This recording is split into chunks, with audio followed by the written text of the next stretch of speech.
Pido la palabra. Un programa diseñado para que se escuche tu voz.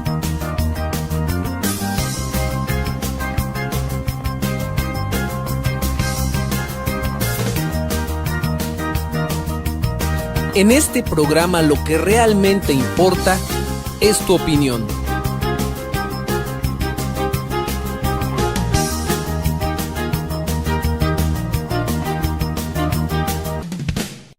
Hola, ¿qué tal? Muy buenas noches. Ya estamos en una emisión más de Pido la Palabra. Pues como todos los lunes, miércoles y viernes, agradecerles esta oportunidad que nos dan de estar con todos ustedes. Hoy no va a estar Ángel Tejeda por cuestiones de trabajo, pero está con un reemplazo aquí de lujo. Está con nosotros dos periodistas, dos amigos nuestros, dos amigos del programa, y me refiero a Felipe Victoria Cepeda, periodista, novela negra policíaca, y también a Alfredo, licenciado Alfredo López Rosas, periodista. Bienvenido, muy buenas noches, bienvenidos. Hoy están aquí porque el día próximo viernes se conmemora un año más de esta famosa y lamentable matanza de Aguas Blancas que se dio aquí en el estado de Guerrero. Y Felipe Victoria, muy bien en la mañana, me comentaba que se han escrito 2 libros, uno de ellos es el tuyo, y Alfredo López Rosas ha escrito diversos artículos, y uno es la historia, la novela de Felipe Victoria, y por el otro lado vamos a ver el lado legal, el asunto legal que originó la destitución del ex gobernador Rubén Figueroa Alcocer. Y en aquella época, y estoy viendo aquí unos datos que trae Felipe Victoria, fue un miércoles 28 de junio del 95, donde se remonta toda esta situación. Pero pues quisiera que la gente que nos está viendo pueda hacer los comentarios que guste al Facebook, que es Pido la Palabra Acapulco, y también al número telefónico que está en pantalla, el 188-2785, pues invitarlos a que se comuniquen con nosotros, preguntas, dudas de este suceso histórico lamentable que Felipe Victoria, que yo quisiera que nos narrara Felipe Victoria este suceso histórico en el concepto, en el contexto que se está dando, y yo, después de que platiquemos esta primer media hora de esto, ¿qué ha cambiado de aquella fecha a esta en el estado de Guerrero? ¿Qué ha cambiado? Pero quisiera que, hijos, ya tenemos que hacer un corte, ¿verdad? Ya tenemos que hacer el primer corte. Regresando ya Felipe Victoria ya nos va a platicar sobre este suceso histórico. Regresamos.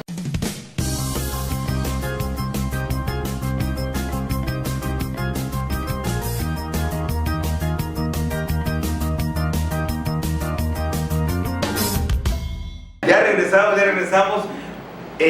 Vamos a dividir en dos este programa y vamos a arrancar con la historia. Sí, pero me encantaría que antes, así, para abrir boca, que el experto licenciado Alfredo López Rosas nos dijera, así muy en cortito, si fue legal o ilegal la corrida de Figueroa. Así en cortito. Bueno, ¿fue justo y legal que lo corrieran? Yo creo que no cabe esta pregunta, sobre todo viniendo de un experto en ese asunto, ¿no?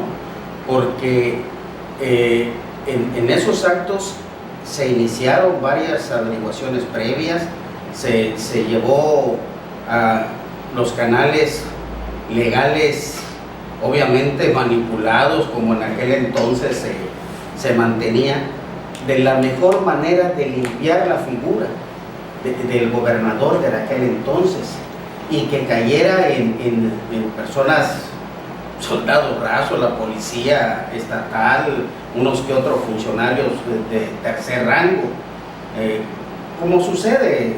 Entonces no encajo, no encuentro el sentido de la pregunta cuando, aunque fuese del fuero común o fuese federal, se inició por un delito, hubo muertos, hubo heridos, hubo uso de la fuerza del Estado contra ciudadanos, decir si hay legalidad o no hay legalidad sale sobrando, porque se inicia con delitos y bajo esto se debe iniciar una averiguación previa. Ya las consecuencias o el camino fue desviado o sesgado para que no llegaran a las personas intelectuales o de primer rango que tomaban esas decisiones, ya es otra cosa. Claro que tiene que, en cada delito debe iniciarse un procedimiento legal. Quizás a la pregunta que es lo que platicábamos en la mañana, Suprema Corte de Justicia, a ese asunto. Cuando interviene la Suprema Corte de Justicia, tú mencionabas que Góngora, a ese asunto. Dejamos el quiz legal, ya que no resiste agarrar. No, éntrale a lo legal. Éntrale a lo legal. Bueno, creo que hay una forma de controlar el estado de Guerrero a través de la Procuraduría General del Estado, este proceso. Llega el momento en que solamente señalan a unas cuantas personas y queda totalmente... ¿Entre ellos estaba quién? No. Los policías. Funcionarios de rango inferior. Hay un control que viene a ser detonado, descubierto, activado con el video de Ricardo Rocha. Es entonces cuando el control que ya se tenía del asunto se termina y sale fuera del Estado. Es ahí donde ordena el presidente Zedillo una investigación que se le encarga a la Suprema Corte de Justicia de la Nación, precisamente para fuera de Guerrero se pudiese encontrar la verdad, porque aquí fue maquillada por todos los aspectos. Alguien del mismo sistema con un remordimiento de conciencia filtró los videos, tanto el editado como el video auténtico. Hubo un video editado primeramente que fue el que se le enseña al guerrerense, sí, a la opinión local. Después sale el video ya no editado, que es el que trasciende el estado de Guerrero. ¿Correcto? ¿Hasta ahí? Es el que presenta Ricardo Rocha en Televisa, que todavía estaba ahí. Sí. Ese es el que detona y que saca de Guerrero la investigación y que la toma Ernesto Zedillo y se la presenta a la Corte, dice, entre. Ahí es donde se hace el estudio para encontrar a los auténticos culpables y responsables de esa matanza. ¿Seguimos? Sí. ¿Y luego qué es lo que sigue después? Genaro Góngora Piñantel, el magistrado que toma el asunto por decisión de la Corte, hace el estudio para demostrar que efectivamente Rubén Figueroa, así como los de primer orden, eran culpables, eran responsables, solamente que como la Corte en aquel entonces no tenía la vinculación, no tenía para hacer señalamiento e iniciar un proceso jurídico, solamente hace la mención, la investigación, solicitando entonces que las instituciones que corresponden tomen su conclusión y procedan. La PGR dice, no me corresponde, corresponde al fuero común, totalmente sesgada la responsabilidad y la elude, porque efectivamente hay armas, hay hechos, es en la carretera federal. Entonces sí tiene injerencia, sí le corresponde. Cuando llega entonces, se lo torna al Estado de Guerrero, a la Procuraduría del gobierno estatal, se archiva. El aspecto, bueno, llegó hasta la Corte Internacional de los Derechos Humanos, y es precisamente donde están señalando que este expediente está vivo, está activo, lesa humanidad, delitos que no tienen prescripción. Por lo tanto, el expediente solamente es para que lo revise el Ministerio Público, la Procuraduría del Estado, y lo consigne a un juez. Ya están señaladas las responsabilidades y la participación de cada individuo que tuvo que dejar los cargos, que fue el convenio, me imagino, que fue la negociación, te apartas del gobierno y ahí queda archivado. Entonces, sí tiene vigencia jurídica, sí es posible continuar, únicamente se necesita que la Procuraduría General del Estado de Guerrero consigne el expediente que tiene en sus manos y que sea el juez quien determine si hay elementos para continuar con esos señalamientos que la Suprema Corte de Justicia de la Nación señaló específicamente en un estudio jurídico apegado a derecho y señalando la violación de cada uno de los derechos humanos que se hizo a través del gobierno del Estado de Guerrero que presidía Rubén Figueroa Alcocer. Esto fue apegado a derecho, por lo que usted Sí, dice. así es. Pero la decisión fue política, Así es. pedirle que saliera Sí. del gobierno del Estado de Guerrero. Es lo que impera en México. Las leyes están supeditadas a los políticos. La negociación política hizo que el terreno jurídico quedara sin llegar a la justicia. Hay un camino legal injusto.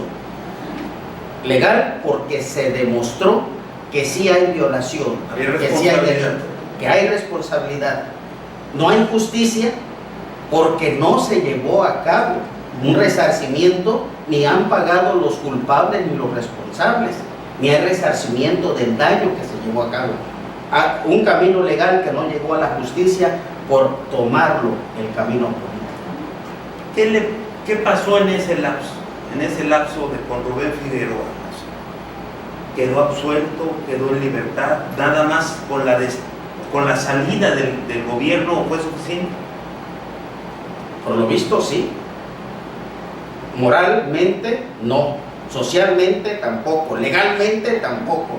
Legalmente es culpable.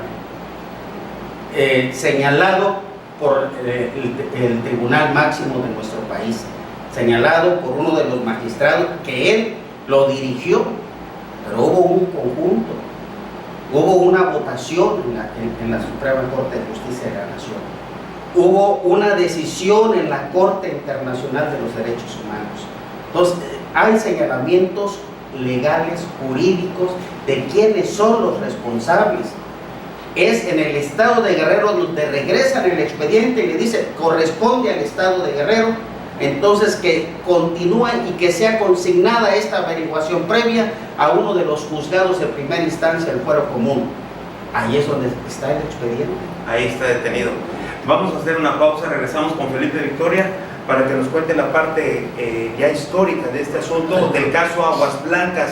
El próximo viernes se conmemora un año más y pues ellos de una u otra manera estuvieron involucrados, más Felipe Victoria. Así que regresando de esta pausa, regresamos, no se lo pierda, viene ya una excelente narración de los hechos a través del historiador, periodista, escritor Felipe Victoria Cepeda. Regresamos.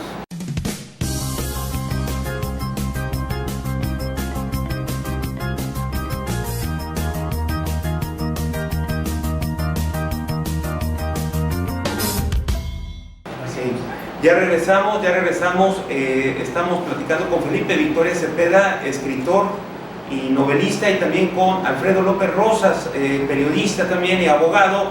El próximo viernes se cumplen 18 años del caso Aguas Blancas y Felipe Victoria es uno de los pocos que ha escrito libros sobre este tema y esa es la intención de invitarlo. Felipe, pues bienvenido, agarra tu micro. Gracias, sí, ahí le da como cuentito de hadas. Fíjense que cuando Rubén Figueroa Alcocer entró de gobernador en abril de 1993, los periodistas estaban pero retencanijados contra José Francisco Ruiz Massieu. El guerrero bronco se había adormilado con la mano suave y conciliadora de don Alejandro Cervantes Delgado, que le dejó pacificado el estado a José Francisco. pero Pepe Paco, se lo entregó todo alborotado a Figueroa Alcocer por las expropiaciones para crear el desarrollo inmobiliario de la zona de Amante de Acapulco. Hubo diferendos comerciales por el tipo de cambio del dólar en diciembre del 94 para el famoso Festival de la Televisión, lo que motivó que el Tigre Azcárraga, el del Mechón, pusiera en su mira al Tigre de Huitzuco con su equipo de reporteros detrás de la noticia. Cada semana se daban problemillas violentos, sobre todo en Costa Grande, pero se agravaron en Atoyac, donde a la alcaldesa María de la Luz Núñez Ramos, los de la Organización Campesina Sierra del Sur, le reclamaban soltar a un miembro de su organización, Gilberto Vázquez, del que le achacaban su desaparición. Para aquel trágico miércoles 28 de junio de 1995, recuerdo que yo desayunaba con Roberto Barajas en el grupo ACA y después nos íbamos a su programa Estamos al Aire. Los campesinos habían planeado tomar el Palacio Municipal y quemarlo, si es que no liberaban a su compañero. Informes de inteligencia previnieron al gobernador Figueroa Alcocer respecto a que desde Tepetizla saldrían campesinos armados para la revuelta. Figueroa escuetamente ordenó que no los dejaran pasar ni una palabra más y jamás dijo mátenlos. Montaron los de la policía motorizada y los de la judicial de la Procuraduría un retén en el vado de Aguas Blancas, en Coyuca de Benítez, para catear cuanto vehículo transitara por ahí. Las tropas policíacas llevaban días sin descanso, todos grifos, crudos, malpasados. Amaneció muy lluvioso y su jefazo, Rosendo Armijo de los Santos, no apareció en la escena, pues se quedó de jarra en Acapulco. Entonces, los gendarmes, todos crudos y alocados, actuaron sin mando operativo. Apostados en el retén, a media mañana, 10:30, detuvieron el primer camioncito rojo, pero los acarreados no portaban armas. Después apareció un segundo vehículo en el que supusieron que sí vendrían ya los guerrilleros. La Procuraduría videogrababa todo y había infiltrado agentes judiciales desde Tepetizla, que debían dar aviso con un disparo al aire y correr hacia la maleza para protegerse. Al momento de topar la camioneta azul, hubo un enfrentamiento verbal y la agresión de uno de los líderes que, según la versión oficial inicial, atacó a un comandante hiriéndolo a machetazos en el brazo, y dijeron que entonces fue que se desató la balacera hacia el interior de la caja de redilas donde viajaban campesinos desarmados. Pero de eso se percataron todos los policías cuando ya habían acribillado a la gente. 17 fueron asesinados y algunos más quedaron heridos en la torre con la masacre de horror por error. Literalmente asesinados los 17 campesinos por la brutalidad policíaca.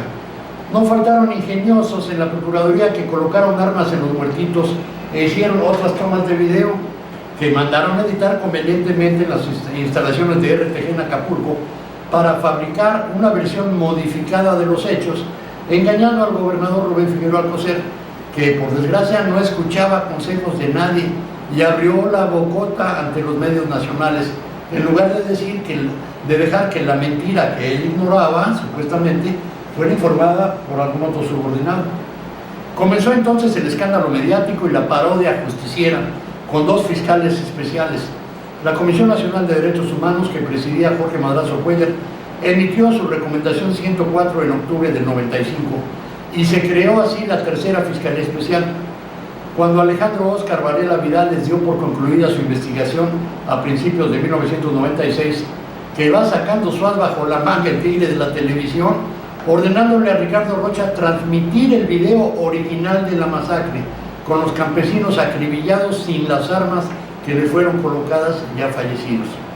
El mundo se le vino abajo a Figueroa Alcocer y el último intento de su compadre Cedillo fue dar la intervención a la Suprema Corte de Justicia. El dictamen de los ministros no lo culpó directamente de la masacre, pero sí de que en Guerrero se violaban las garantías individuales cotidianamente. Con eso bastó y cayó el 11 de marzo del 96, relevado por Ángel Aguirre Rivero en calidad de interino. Yo creo, amigos, que por eso es el actual miedo a someter revoltosos, hagan lo que hagan. No se anden provocando otra masacre como aquella de Aguas Blancas y se nos vaya a repetir la historia. A ver, Felipe, todo esto es una historia, es una novela, o son datos verídicos? Esto es información que tú tuviste. Mira, tú puedes hacer un ensayo y darle los datos duros, lisos y llanos a la gente. Puedes usar esos datos lisos y llanos con versiones de los hechos y todo y darlo de manera coloquial como un buen tipo. Son formas de abordar el asunto. Sí te digo una cosa, Alejandro Óscar Varela Vidales fue mi jefe en la Procuraduría del Distrito, con Jorge Madrazo Cuellar. Yo participé en la investigación de derechos humanos y en la tercera Fiscalía Especial. Yo fui ayudante canchanchan de ellos. Yo ya me habían enviado a Guerrero como 2 años antes. Entonces, yo también sé cuando al 3x1 en Chilpancingo se capturaron a 53, 54 policías al bote, pero se agarró a los pobres de trinchera, los que iban borrachines y dispararon. Nunca se metió a la cárcel a los que debían, y siguen fuera de la cárcel gentes que la deben. En este caso, bueno, hoy vamos a hacer una pausa rápidamente, ya regresamos, ya estamos en el último corte, vamos a hacer una pausa, seguimos platicando de este caso Aguas Blancas. Felipe Victoria ya nos contó una narrativa bien interesante. Regresamos y seguimos platicando.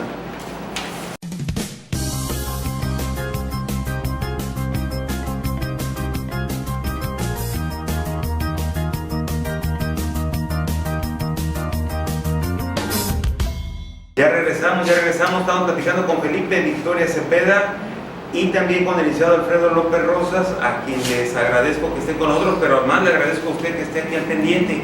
Voy a leer una llamada de Fermín García de la Santa Cruz. Dice a su invitado Alfredo López Rosas que no dé tantas explicaciones porque lo único que hace es perder el tiempo. Los culpables nunca van a ser encarcelados, ya que los procuradores y los jueces los pone el mismo gobierno del estado, así que nunca van a poder castigar a la mano que les da de comer. Para que se aplique la ley, los procuradores y jueces deberían de ser seleccionados por medio de votos de la ciudadanía con un buen historial. ¿Me permite? Sí, claro. Tiene razón el compañero que está dando esta opinión. Es la política quien tiene controlada la justicia, quien tiene en la aplicación de las leyes y bajo negociación sigue sosteniendo la impunidad. Sin embargo, tenemos que señalar, no podemos callar porque lo tiene controlado el gobierno, cuando menos que los ciudadanos podamos estar manteniendo un juicio cívico, un juicio de la sociedad, un juicio de la historia, que estos acontecimientos no son impunes, quedarán sin justicia, pero está en la memoria permanente de los ciudadanos de Guerrero. Hubo una masacre, hubo 17 muertos, hubo exceso de autoridad, hubo violación a los derechos humanos, y ese es el juicio de la sociedad. A ver, Felipe, vemos al autor, por decirlo, al actor más que autor de estos sucesos lamentables del caso Aguas Blancas. Lo vemos tranquilamente influyendo todavía en la toma de decisiones en lo político en el estado de Guerrero, imponiendo a su hijo como diputado y buscando puestos. El presidente del PRI estatal es imposición de él. Fermín Alvarado. Tiene un grupo muy poderoso. Y hay un grupo figueroísta. ¿Qué se va a ganar? ¿Qué se ganaría o qué se va a ganar si se reabriera el caso y se le castigara con cárcel? ¿Qué se ganaría? Mira, don Rubén Figueroa Alcocer, ahorita, por edad y por sus condiciones, es el patriarca priista del estado de Guerrero. Es el dirigente, el guía moral de uno de los grupos más fuertes, el de Huichuco, que no quiere que crezca el grupo Metepec, no enemigos, los rivales, hasta comercialmente en muchas cosas. Entonces, don Rubén es el factor de poder para todos los priistas y expriistas metidos en el poder, es el que sigue mandando. Entonces, diríase casi intocable, lo tienen en un nicho de inmunidad, de impunidad, que sería un relajo si en Guerrero nos saliera con que encarcelan a don Rubén, aparte por senilidad ya lo tendrán que arraigar en su casa, entonces cuidado. Don Rubén, no hay que negarle su papel, sigue siendo ahorita el hombre más poderoso políticamente hablando del estado de Guerrero, y de él dependen las cosas buenas y las cosas malas. Incluso hay periodistas que van a consultarlo, ¿verdad? Pregúntame quién hizo diputado a Ríos Peter. Armando Ríos Peter es gracias a Rubén Figueroa, que le dijo a su compadre Rogaciano, tú págale la campaña a este. Ese es el poder de Rubén Figueroa Alcocer. Hacer diputados hasta del partido. Claro, mira, el dueño de la política aquí es ahorita, mientras no se muere Rubén Figueroa Alcocer. Ya después lo será René Juárez Cisneros. Y ahorita el pleito que traen son los grupos. No llegan a cárteles, A ver. No llegan a cárteles. En lugar de estar disminuido políticamente con esta imagen que tiene de rechazo, no, crece. Parece ser que está más fortalecido. Bueno, entre más lo ataques, más se la pellizcan, el señor. Yo creo que aquí hay que separar el partido, el PRI, con la sociedad. Lo que dice el maestro en relación al control y al poder, no tengo duda de que controla al PRI. Al PRI, correcto. No a la sociedad. No, la sociedad tiene un sentimiento. La sociedad ha manifestado en algunos sectores de esta sociedad el rechazo. Hay un juicio que si efectivamente no se ha hecho justicia dentro de un terreno jurídico, de un proceso legal, vía penal, sí lo hay en la sociedad. Ahora, esto es lo que queremos para Guerrero, líderes políticos con esa autoridad moral, con esa acción prepotente. Yo he escuchado que en Guerrero hay caciques. El cacique número uno y único es la dinastía Figueroa.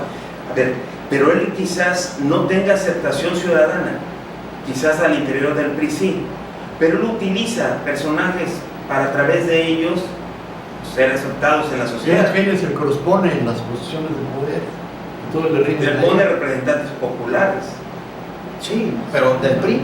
Sí, claro. Y de los que... Y hay una sociedad que vota por ellos, y aún sabiendo que son figueroístas. Sí, nada más una cosa. ¿Cómo me explicas eso? En Guerrero el PRI ha perdido. ¿Pero cómo me explicas En eso? Acapulco el PRI ha perdido. Porque hay un señalamiento y un repudio al nombre Figueroa. Al nombre del PRI, que mantiene ese tipo de políticos, esa imagen de líderes, ese tipo de gobernantes. ¿Y crees entonces que si el hijo Rubén Figueroa Mundi compitiera, porque nunca ha competido, pierde? ¿Pierde, Felipe? Es tanto el poder que tienen de maniobra que quién sabe, hermano. Yo no creo que el PRI tenga una simpatía todavía. Hacia los Figueroa. Ni a los Figueroa, ni ante la sociedad. En la sociedad. Okay. Hay control que puedan tener, el control de las preventas, el control del dinero, el control de las influencias, para lograr sus votaciones como es costumbre del PRI. Eso es muy diferente a una aceptación de la sociedad. Ganó en Acapulco el PRI con Manuel Añorbe, porque fue la primer minoría. No ganó, sumados los dos candidatos de lejos. Sí, se dividió en tres tercios. Efectivamente, sí. Pero no porque haya ganado, haya convencido a los ciudadanos acapulqueños. Fue la primer minoría que logró esa votación por encima de los dos, pero si no hay esa división, obviamente que no gana el PRI, precisamente por esos tipos de gobernantes que el PRI tiene. Claro, el PRD ya vemos que también los tiene como discípulos remedando y hacen peores las cosas, pero traen la misma escuela. A ver, voy a leer esta llamada, esta está un poquito larga, es de Claudia Mandojano Martínez. Dice: soy trabajadora del registro público de la propiedad del área de Copacabana. Tengo más de 15 años y de buenas a primeras llevamos 2 años con el subdelegado Víctor Medina. Esta persona es prepotente y se ha quedado en el puesto por Walton. Tiene mal carácter, ridiculiza a los trabajadores y nos enteramos que tiene una orden de aprehensión porque golpeó, dice, a una ex mujer, y como mujer trabajadora estamos preocupadas si fue capaz de golpear a su mujer y se siente protegida por Walton. Investiguen qué número de averiguación tiene. Bueno, en primera, pues yo no pudiera decirle que es impuesto por Walton, yo no lo creo. Aquí hay un jefe y su jefe, pues es ¿cómo se llama? Rosas, el director del registro público, Isidoro Rosas. Habría que preguntarle a él, habría que invitarlo también, ¿no?, a que viniera y que respondiera a un tipo de preguntas de estas. Y Claudia Rosas, cada gobernador con el grupo que salen millonarios. ¿Por qué se permite eso? Dice, saludos a Miguel Ángel López Otelo y Ángel Tejeda también, porque me gusta cómo hablan. Gracias, Claudia Rosas.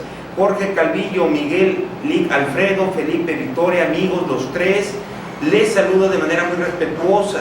Miguel, pido la palabra solo en el tenor de solicitarles, logren 2 horas del programa, habrá quien se interese con el patrocinio, pero este excelente programa se lo merece. Saludos al licenciado Alfredo, a Felipe. Gracias. Y a Ángel, ¿dónde ande?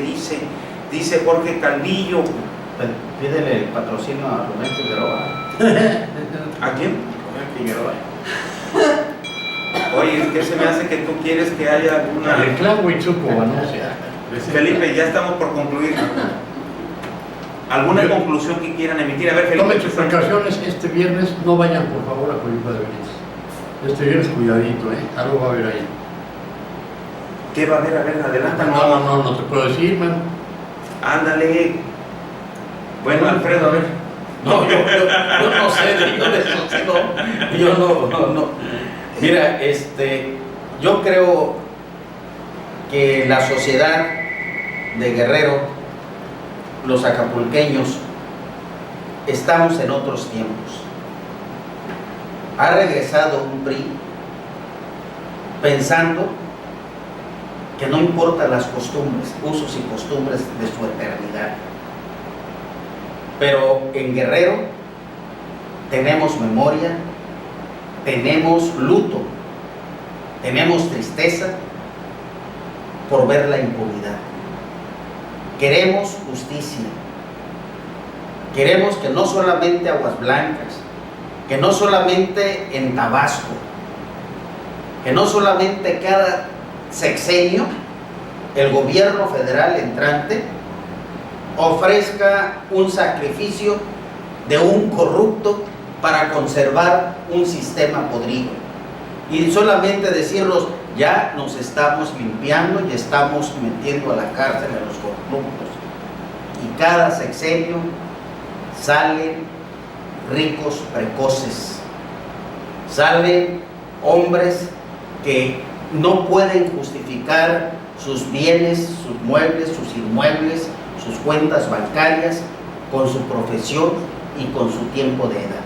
De eso hubiéramos de platicar en otra ocasión. Fíjate, hay unos casos graves como el del exgobernador de Aguascalientes, donde su hijo y un amigo han comprado propiedades por más de $4,5 millones en Texas, y sería interesante hablar de eso.